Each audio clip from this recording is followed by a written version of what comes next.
Congresswoman Maxine Dexter here from Oregon's 3rd District. What Trump has done to Kilmar Abrego Garcia is inhumane, cruel, and it's creating a constitutional crisis.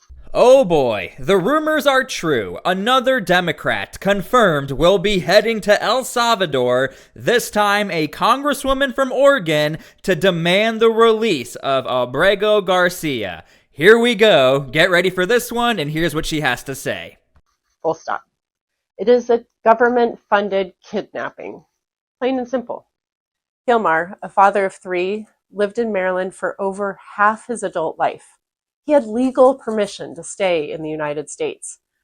Trump mistakenly deported him and is blatantly defying the Supreme Court's order to bring him back. And this isn't just about one man. Trump is targeting international students. He's talking about mass deportations. No one is safe in Trump's America. He is trying to incite fear and is directly assaulting the rule of law. This moment is about whether our government respects the Constitution or steamrolls it. We must speak out. We must stay loud. Our democracy and our humanity depends on it. Now look, I already know what everyone is thinking. Who the heck is paying for all of this if our elected officials are taking flights to El Salvador for a non-American citizen? But this is what Scott Jennings has to say about all of this. Yeah, listening to Van Hollen explain all this, like if you're explaining how you came to be sipping margaritas with an MS-13 gangbanger who's lived illegally in the United States for 14 years before he was finally deported, you're losing, okay? You're losing. You're losing optically, you're losing politically, and I assume the people of Maryland are wondering, why doesn't this guy ever work as hard for us as he does for this guy who's down in El Salvador, which, by the way, is where he's from in the first place? Look, macro view for me, the American people elected Donald Trump to deport illegal aliens. They especially elected him to deport people who are affiliated with very violent transnational gangs that we now characterize as terrorist organizations. I think he's doing his job, and I think the American people are behind him, and I think the Democrats like Van Hollen look ridiculous standing up for him more than they stand up for the people of the United States of America who are actually citizens of this country. So as you can see, we really have a big gap in the story here where you heard, look, Kilmar, he was in this country for more than half of his adult life. Scott Jennings will say, well, he was here illegally. Well, recently, Donald Trump even posted a picture of Mr. Kilmar's knuckles, which say he's an MS-13. Again, there seems to be like this missing part of the story from Democrats, but let us continue. The thing that, for me, that's the most disturbing, Congressman, about all of this is just the childish behavior of the two men at the center of this. Not Mr.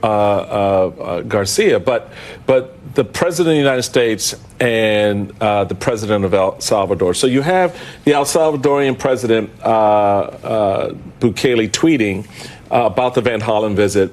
Kilmar Abrego Garcia miraculously risen from the death camps and torture, now sipping margaritas with Senator Van Hollen in the tropical paradise of El Salvador. First off, that was staged. There was no sipping. There was no margaritas. It was all a lie. It was a staged to try to undermine the visit. But it did say something that he allowed the visit to happen. So there was something about that external pressure of voices being raised and actions by, I think, our courts that have been some downward pressure on this. The second is the White House tweet comparing Trump meeting with mother of the daughter killed by undocumented immigrant versus Van Hollen with the note, "We are not the same."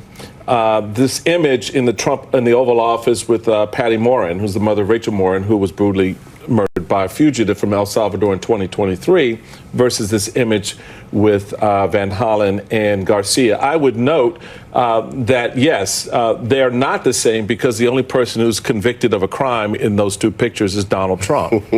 So yeah, the felon was at the White House. The felon was at And for the first time ever, I thought a Democrat was finally going to call out another Democrat for not meeting with the woman who lost her daughter to an El Salvadorian illegal immigrant. But nope, instead he took the time to hate on Donald Trump. Again, Democrats, I almost feel like I'm doing you guys a favor. If you would address this situation, nobody would say Democrats are hiding or are being a little sleazy behind the scenes. Because overall speaking, we know the majority of Americans, we know for a fact, support the deportations not only of all illegal immigrants, but specifically also within the category of illegal immigrants, people who do very heinous things. You just heard CNN's Harry Enton that voters generally back Trump's immigration policies. Today in the Oval Office, President Trump said illegal immigration was, quote, the biggest reason he won re-election. He might be right about that. Do you think that your party is missing something on this issue? Thanks for having me, Jake. I'd question that polling because when you tell people the stories, you get very different answers. Ask somebody whether they think an Afghani national who helped the U.S. troops find Osama bin Laden and now feels threatened at home and is here on an asylum case because they can't be sure they'll be safe at home and is under temporary protected status but not here legally yet. Should that person be deported? Should a dreamer who has fought for our military, should that person be deported? Should a farm worker who travels back and forth with the seasonal crop, should that person be deported? Should somebody who came here to study for college, fell in love, had a kid, and now has overstayed their visa? These personal stories, people have a much different answer. Do you think we in the media aren't telling those stories? These people all, but I mean, the media, look, the media tells plenty of stories like that. And, you know, we're not asking about individual A or individual B. We're talking about the deportation policy writ large. And there has been a change in public opinion on this in the last 8 years, away from your position and towards President Trump's position. Okay, I'm going to be as nice as possible here, but if you are a Democrat, you might want to stay away from anything that has to do with Afghanistan or anything that aligns yourself with how anything Afghanistan went under the Joe Biden administration. Don't even talk about that. It's not going to work out well for you. This is how Donald Trump actually won his election. Number two, again, as you can see, dismissing a Democrat poll and then trying to bring up, well, you have farm workers who travel seasonally. Still, these are illegal workers. So again, even Tapper is like, are we not telling these stories? Is it not your fault? Almost trying to blame the messaging on everybody else but Democrats. But again, the ultimate backbone, the ultimate checkmate against Democrats is ultimately speaking, these are illegal citizens, and the situation got so out of hand, now we can't even pinpoint specific situations in which there are people who, you know, most likely deserve to be in this country. But on the polling, because I think this is important, he's right. Trump has his best favorability on the issue of immigration broadly.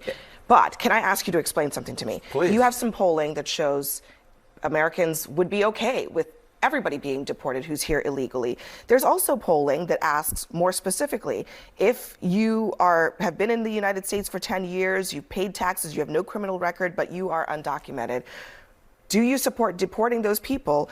63% oppose that. So how do we even make sense of these numbers? Yeah, sometimes it's so interesting. You poll the public, and it turns out the public can hold conflicting views even within themselves, right? And it's part of my job to figure out, okay, where do they actually feel on the overall immigration picture? And I think it's important to note, as we have mentioned, is that Donald Trump's net approval rating on immigration is actually positive, which is very much unlike his first term. If you ask, are we on the right track or the wrong track when it comes to immigration policy, the plurality say that we're on the right track, which is very different from where we were just a few months ago under Joe Biden. So yeah, you see those polling and you see it's conflicting. It kind of actually reminds me a little bit of the gun control debate, right? Where you see, oh my God, 90% background checks. And then of course you look at ballot measures in places like Nevada and Maine. And then when it's actually on the ballot, it's basically 50-50. In my opinion, on this particular topic, what we're really talking about and the metric we should be looking to is, do people like, when they ask, do you like what Donald Trump's doing on immigration? And if the plurality says yes, which is what's going on, then that's the number that I think is most representative of the public at large. Once again, CNN disproving CNN. We see it all the time on my channel, but I do find it funny. Even the main pollster on CNN is like, hold on, you're not going to come at me with this obscure polling of, well, if you think people pay taxes, should they stay in America? Obviously, if you're going to pay money, why not? It's free money. But at the same time, look, you got to give some respect to the pollster. He's willing to say, look, Donald Trump's doing a good job. If he's doing a good job, he's doing a good job. This is what the poll says. These obscure numbers numbers don't mean anything. Americans like these deportations. You got to put the blame somewhere. Don't put it on Donald Trump. It's Joe Biden's fault. We know this. This is why Donald Trump won his election. Talking about this all week, but Janae Nelson of the NAACP Legal Defense Fund, she penned an op-ed in The Nation this week, and her op-ed talked about that we think that democracies are the way they die is dramatically through these wars and blood is shed, and it's cinematic in a sense. But really, the realistic way in which democracies die is that it's dismantled brick by brick, piece by piece. And she says that what we are seeing now with the lawlessness from this administration are really the canaries in the coal mine gasping for air. I'm paraphrasing here.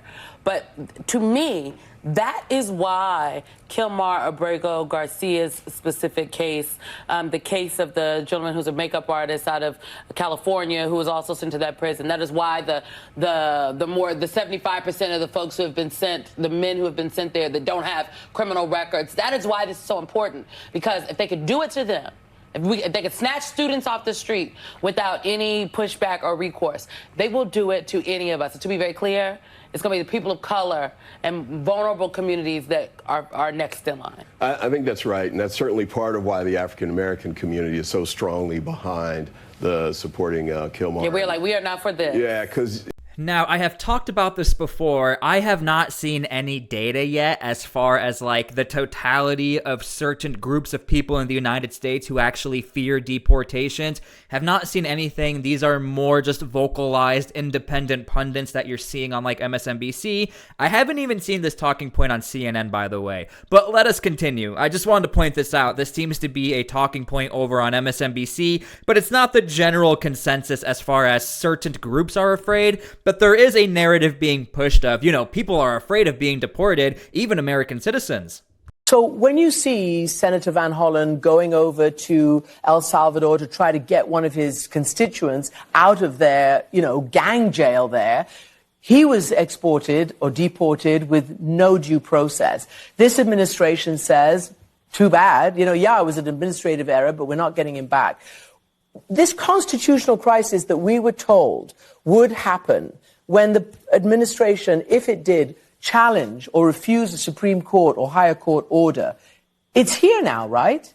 It's really quite unbelievable where we find ourselves. And just so folks understand, my background, I was Attorney General. In fact, I served alongside Pam Bondi for a time as the Attorney General here in Massachusetts. What we're seeing is something we've never seen before in this country. The weaponization of the Department of Justice, the launching of completely false investigations under false pretenses, the refusal to comply with the rule of law, the refusal now to comply with orders from the United States Supreme Court. We've not seen a president of this country ever do this. And we're on the eve of celebrating 250 years of this great American experiment here right this weekend in Massachusetts, in fact. Never in the course of history has a president so refused to comply with the rule of law. It's bad for our people. It's bad for our democracy.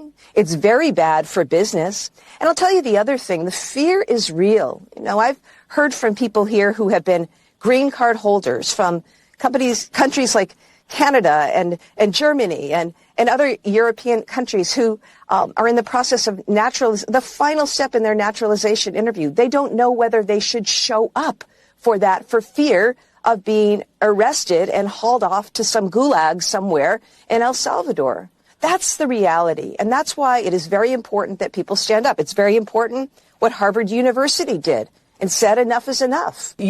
All right, so that is pretty much what's going on right now. Thank you so much if you are still watching the video. I gotta be honest with you, I would rather make any other video than this or talk about this topic, but Democrats, if you're gonna keep going down to El Salvador, we gotta cover what's happening, and I'm really curious to know how the residents of Oregon feel that one of your congresswomen are heading down there to try and free an illegal citizen, not even anything that has to do with your state, by the way. So yeah, there's a lot going on here. I'm sure we will get more information, and yeah, thank you guys for everything. God bless, and we'll see you all later.